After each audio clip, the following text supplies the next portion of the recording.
Infosys co-founder Narayan Murthy stated his views about lockdown and stated that Indians have to work more than 60 hours a week to revive the Indian economy.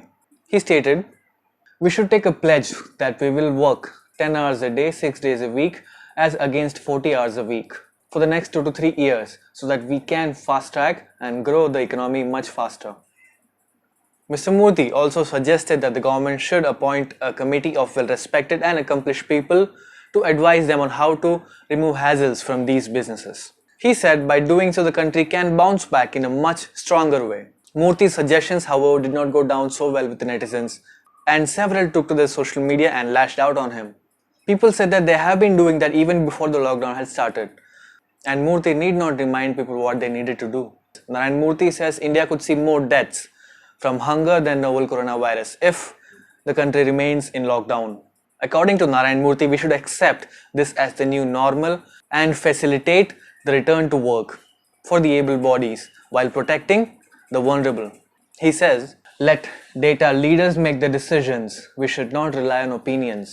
He stated that there should have been more data, research and analysis ubiquitously to assess the uniqueness of COVID-19 in India and how to work around it strategically instead of being emotionally driven. He added that coronavirus should become a data-driven issue so that meaningful conclusions can be derived without harming the economy or compromising the health of the population. Commenting on the testing capacity of India, Murthy said that even if India tests 1 lakh people per day, it would take about 37 years to test everyone. I did the math, that comes around 1.3 billion people, which is the population of India. He stated that there is no vaccine in sight, and even if there was in near future, we do not know how or if it will work with the Indian genes. He added that entrepreneurs should put at least 10 hours a day of work to combat the coronavirus and balance it with work. On the work from home culture, Murthy stated that the productivity standards have to be defined. Unless those standards of productivity are adhered to work from home may not work in case of Indians. Once the productivity standard has been defined for each designation, then you can work from anywhere you want. I do not want to bandwagon and start abusing Mr. Narayan Murthy right away. Let's understand the situation and then come to a conclusion. The CCP virus is destroying lives, livelihoods and living conditions of people across the world. If you don't know what is CCP virus, I will link down of a video that we made previously on the same topic in the description below or in the cards.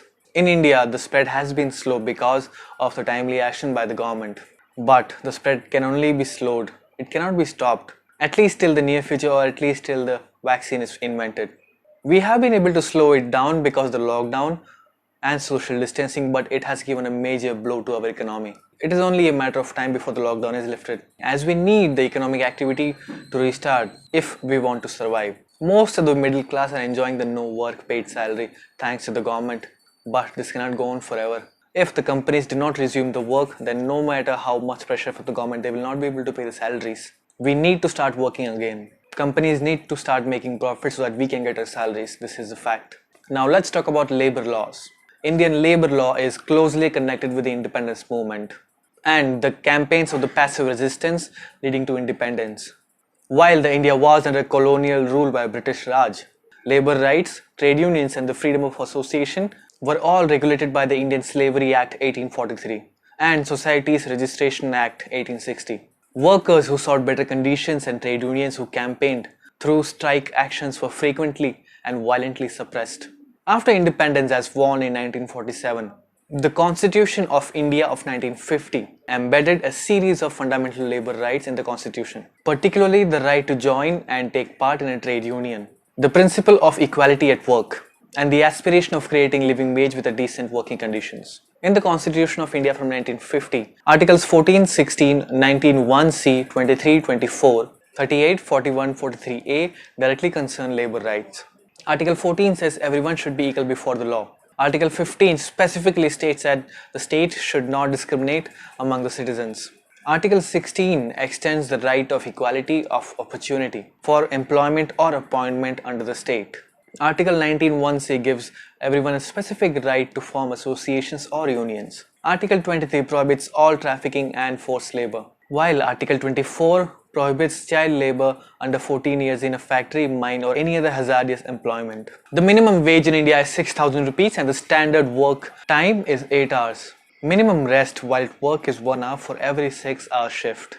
Many of the MNCs follow the 5-day worksheet with 8-hour shifts, so it adds to a 40-hour week. This is the common practice in most of the democracies. Few countries like China and North Korea who exploit the workforce have 16-hour workday shifts. Now, Indian economy is definitely gonna get a huge hit because of this lockdown. For any economic activity, there has to be a supply side and a corresponding demand side. Any absence of either of the sides stops the activity. With people staying at home, there has been a substantial dip in the supply side of the activity. But I don't agree with the Narayan Murthy statement that we would die of hunger. India has a large farming sector, and unlike other countries, we do not import food from other countries. Although we need to create large world-class warehouses to keep the food from rotting. That is something India has been lacking, as farmers throw away the excess of food sometimes, as there is no demand for that particular item at that particular time. These warehouses can solve the problem by storing the food when the demand rises.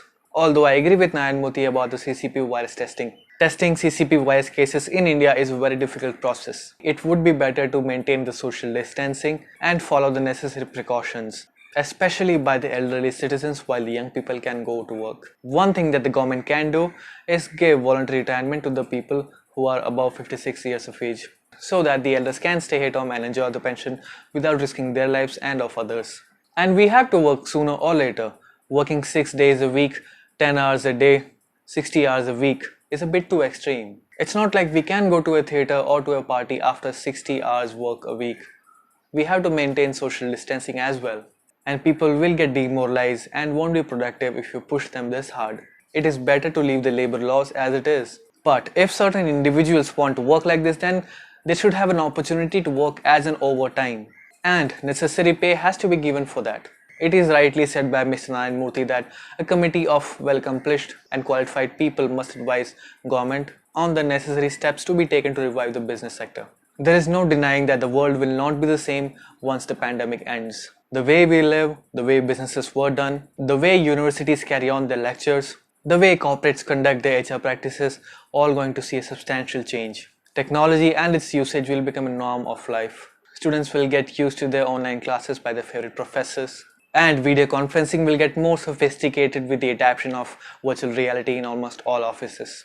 And while not every job can be done from home, the resistance to work from home is likely to see a substantial fall, as the corporates will get used to it and achieve the same productivity as they used to get while they were in their offices. This may initially increase the technology cost a bit, but in the long run can be proved very cost effective, as the corporates would be able to cut down the rental expenses and the employees would be able to save their commute time and cost. This would in turn help in easing traffic congestion and might help us breathe fresh air again. Going to movie theaters and restaurants will not be the same ever again. With a splurge in subscription-based streaming services already in place, movie producers will release their new movies directly through these platforms. And also the millennials are likely to learn the forgotten art of cooking at home. And this will come as a sigh of relief for their mothers and grandmothers. Whatever the future holds for us, much has to be done in this hour of crisis.